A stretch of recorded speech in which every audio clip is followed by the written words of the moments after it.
राजधानी रायपुर से आपको बड़ी खबर दिखाते हैं, जहां बीजेपी प्रतिनिधि मंडल राजभवन पहुंचा है।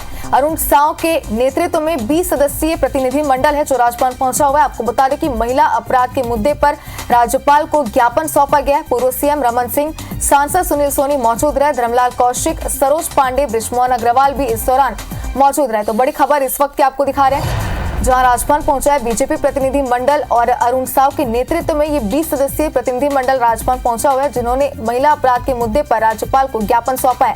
आपको बता दें कि पूर्व सीएम रमन सिंह, सांसद सुनील सोनी भी मौजूद रहे। इसी के साथ धर्मलाल कौशिक, सरोज पांडे, बृजमोहन अग्रवाल भी मौजूद रहे। तो एक और बड़ी खबर इसी से जुड़ी हुई आपको दिखाते हैं, जहां इस पूरे मामले पर पलटवार सामने है, जिस पर बीजेपी नेताओं के राजभवन जाने पर मंत्री अमरजीत भगत का ये बयान आपको सुना देते हैं। देश भर में महिलाओं के साथ अत्याचार और रेप हो रहा, मणिपुर की घटना को भी बीजेपी नेताओं को जोड़ना चाहिए, बात उन्होंने कही। और आगे कहा कि राजभवन जाकर आरक्षण मामले में भी अपनी बात रखें। आरक्षण बिल राजभवन में अटका हुआ है, ये बात अमरजीत भगत ने कही। और आगे अपने बयान में कहा कि आदिवासियों की बात बीजेपी के नेता नहीं रखते हैं, हमारे हक की बात पर सब पीछे हट जाते हैं। तो ये बड़ी खबर इस वक्त आपको दिखा रहे हैं, इस पर उन्होंने पलटवार करते हुए अपना बयान दिया। पूरे देश में महिलाओं के ऊपर जो अत्याचार और शोषण हो रहा है, जहां पर बलात्कार जैसे घृणित काम किए जा रहे हैं, उसके खिलाफ बिल्कुल ज्ञापन दें। मणिपुर की घटना को जरूर उसमें जोड़ करके दें। साथ ही कि महामहिम राज्यपाल हम लोगों के आरक्षण बिल में दस्तखत नहीं कर रहे हैं, उस पर भी अपना दृष्टिकोण स्पष्ट करें। तो ज्यादा इस मामले पर बातचीत करने के लिए हमारे साथ कांग्रेस नेता नितिन भंसाली हमारे साथ जुड़ चुके हैं और इसी के साथ ही उनसे भी बातचीत करेंगे। नितिन जी, बहुत स्वागत आपका IBC 24 में। नितिन जी, आवाज आ रही है आप तक हमारी? हाँ, आ रही है आवाज जी। बीजेपी प्रतिनिधि मंडल आज राजभवन पहुंचा हुआ है और मुद्दा ये है कि महिला अपराध के मुद्दे को लेकर उन्होंने राज्यपाल को ज्ञापन सौंपा है, जिस पर मंत्री अमरजीत भगत ने ये कहा है कि पूरी तरीके से उन्होंने भाजपा के राजभवन को लेकर कहा कि भाजपा के नेता साधुवाद करते हैं और देश में महिलाओं और अत्याचार, दुष्कर्म की घटनाएं, और इस तरीके से उन्होंने तुलना की है कि पूरे देश में ही इस तरीके से मैटर हो रहे हैं। क्या प्रतिक्रिया इस पर आप देना चाहेंगे? देखिए, भारतीय जनता पार्टी के पास छत्तीसगढ़ में कोई मुद्दे नहीं बचे हैं। मानसिक रूप से दिवालिये घोषित हो चुके हैं। कुछ नहीं मिला तो प्रदेश में अपराध बढ़ गए हैं, महिलाओं के खिलाफ अपराध हो रहे हैं। ये लेकर ये जो नाटक की मंडली जो है, ये जो राजभवन पहुंची है ज्ञापन देने, आपके माध्यम से जानकारी मिल रही है, इससे कोई फर्क नहीं पड़ना है। भाई आंकड़े बताते हैं, नेशनल क्राइम रिकॉर्ड ब्यूरो के आंकड़े उठाकर देख लीजिए कि 2018 के बाद छत्तीसगढ़ में अपराध की तुलना में भाजपा के शासन के और कांग्रेस के शासनकाल को हम यदि तुलना करें तो कमी आई है। और इसमें यदि ये कहते हैं कि अपराध बढ़े हैं और महिलाओं की अगर इस सम्मान की बात करें तो कठुआ, उन्नाव, हाथरस, ये सब किसी से छुपा नहीं। क्यों मणिपुर पे बात नहीं करते?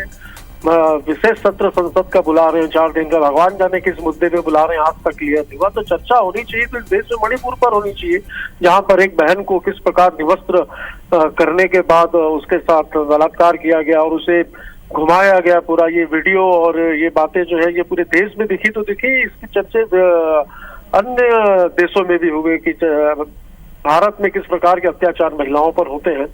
और यदि हम दूसरी कानून व्यवस्था की यदि बात करें तो आप देख सकते हैं कि किस प्रकार अवैध गांजा, अवैध शराब के खिलाफ जो है भारतीय जनता पार्टी के शासनकाल पे जो कोचिए सक्रिय थे, उन कोचियों को किस प्रकार पकड़ा जा रहा है, धरपकड़ कर उनको उनके स्थान पर जेल की सलाखों के पीछे पहुंचाया जा रहा है। हाल ही में महासमुंद में एक बहुत बड़ा रैकेट पकड़ा गया गांजे का और अवैध शराब का। तो ये हिम्मत कांग्रेस की सरकार में ही दिखाती है, पुलिस भाजपा के राज में नहीं। जी नितिन जी, हमारे साथ अनुराग अग्रवाल बीजेपी नेता भी जुड़ चुके हैं। अनुराग जी, आपका भी बहुत स्वागत है IBC 24 पर। आपसे सबसे पहले प्रतिक्रिया हम लेना चाहते हैं, क्योंकि आज बीजेपी प्रतिनिधि मंडल आप सभी आज महिला मुद्दे को लेकर के, महिलाओं के साथ अत्याचार के मुद्दे को लेकर के आप राजभवन के रुख किए थे, जिस पर ज्ञापन भी सौंपा गया और इस पर मंत्री अमरजीत भगत ने ये कहा है कि पूरे देश में इस तरीके की घटनाएं महिलाओं के साथ हो रही है, उस मुद्दे को क्यों सामने नहीं लाया जा रहा है। तो उनका साफ तौर पर यही कहना है कि पूरे देश में भी हो रहा है, प्रदेश में भी हो रहा है, इस तरीके से वो तुलना करते हुए नजर आ रहे हैं। क्या प्रतिक्रिया इस पर आप देना चाहेंगे? देखिए शुभांगी जी, सबसे बड़ा विषय यही है, कोई घटना होती है वो जितनी चिंताजनक होती है, उस घटना के पीछे का विश्लेषण और उसके पीछे सरकार का, स्थानीय सरकार का या राज्य सरकार का रवैया क्या है, ये ज्यादा चिंताजनक होता है। छत्तीसगढ़ में आपको याद होगा कि स्कूल शिक्षा मंत्री एक स्कूल के समारोह में शराब पीने के तरीके बताने लगे थे। इनकी मंत्री अनिला भेड़िया भाइयों को कम शराब पीने की सलाह दे रहे थे और छत्तीसगढ़ के मंत्री शिव डहरिया ने कहा था कि छत्तीसगढ़ में होने वाला बलात्कार है। चिंता का मुख्य विषय तो ये है क्योंकि जब सरकार की मानसिकता से अपराध रोकने की होगी तो अपराध निश्चय ही रुकेगा।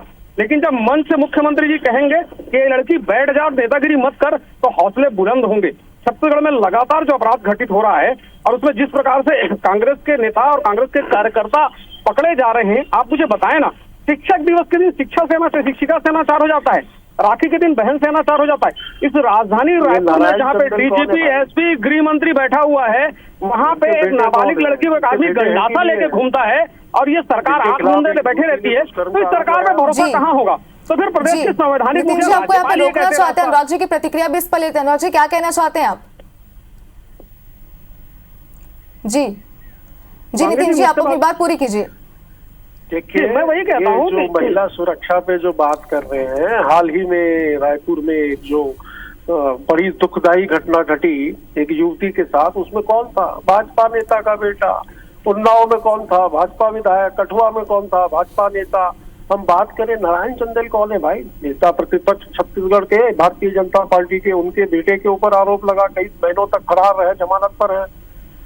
क्या आरोप था? एक युवती के साथ दुष्कर्म का आरोप, उसके बाद ब्लैकमेलिंग का आरोप। तो ये किस महिला सुरक्षा की बात कर रहे हैं? किस बेटी बचाओ बेटी पढ़ाओ की बात कर रहे हैं? मैं तो कहता हूँ बेटी पढ़ाओ की बेटियों के प्रति उनके विचार क्या रखते हैं।